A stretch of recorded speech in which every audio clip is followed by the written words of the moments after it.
La Banque mondiale présente ici son rapport sur la situation économique du Burkina Faso, édition d'avril 2025.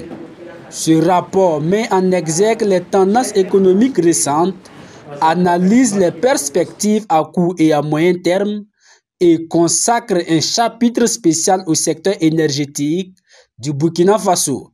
Selon le représentant résident de la Banque mondiale au Burkina Faso, la dissémination de ce rapport intervient à un moment donné où la demande en électricité connaît une forte croissance. Et il ressort clairement de ce rapport que le taux de croissance au Burkina se situe autour de 5%.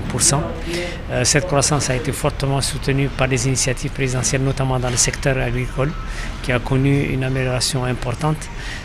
Par ailleurs, le rapport montre que sur le plan des déficits budgétaires, le Burkina va rester dans la fourchette de ce que l'UEMOA prévoit. Et en ce qui concerne le secteur énergétique, malgré les défis importants que le Burkina connaît dans le domaine énergétique, les initiatives qui sont conduites permettent d'envisager une amélioration du secteur énergétique au Burkina Faso, qui est le véritable moteur de la croissance. Vous savez que toute croissance a besoin d'être soutenue par l'énergie.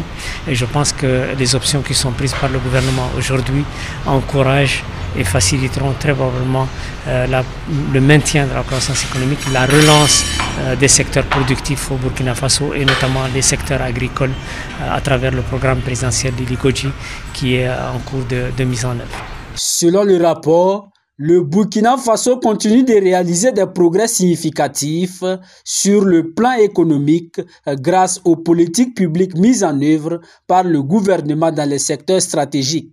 Cela a permis à la croissance de passer de 3% en 2023 à 5% en 2024.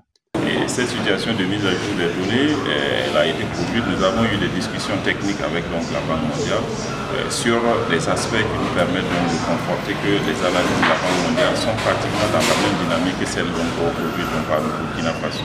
À quelques exceptions près, d'autant plus que sur les questions effectivement d'hypothèses qui permettent de supposer la tendance pour les années à venir, nous avons peut-être des marges différentes, mais qui sont des marges suffisamment négligeables au regard d'informations dont nous, acteurs gouvernementaux, nous disposons et souvent que les partenaires n'en ont pas, puisque les politiques qui les permettent de pouvoir les intégrer sont en cours de finalisation. Donc nous accueillons avec beaucoup de satisfaction le rapport qui a été produit et surtout le lien qui a été fait avec un secteur stratégique, le secteur énergétique. Ce rapport a une particularité, c'est que le second chapitre met un focus sur un secteur qui, du point de vue économique, est un secteur transversal. Nous le qualifions dans le sens des politiques de développement comme la colonne vertébrale du développement multisectoriel de l'énergie. Et ce secteur-là avait besoin effectivement d'une analyse plus approfondie et nous allons travailler par la suite avec la Banque mondiale pour voir dans quelle mesure d'autres études spécifiques concernant ce secteur-là peuvent être faites dans le sens d'accélérer la croissance économique au Burkina Faso et au profit du bien-être du Burkina Faso. La note souligne que l'énergie jouera un rôle déterminant dans la transformation économique du pays. Toutefois, une réforme ambitieuse du secteur incluant une tarification fondée sur le coût et le développement de projets solaires serait essentiel pour garantir une croissance inclusive et réduire les vulnérabilités.